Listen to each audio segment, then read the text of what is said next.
Finally Ram జన్మభూమి అయోధ్య అయితే reach అయిపోయాము. So Sarayu నది దగ్గర ఉన్నాం అనమాట.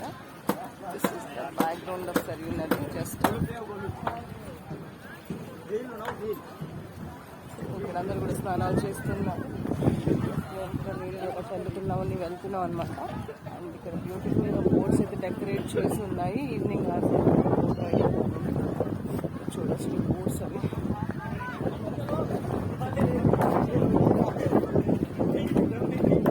ఆల్మోస్ట్ 2:30 అయింది.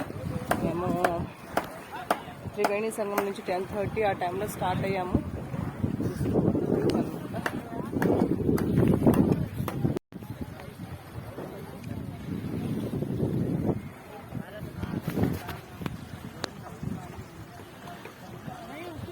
సరయూ రివర్.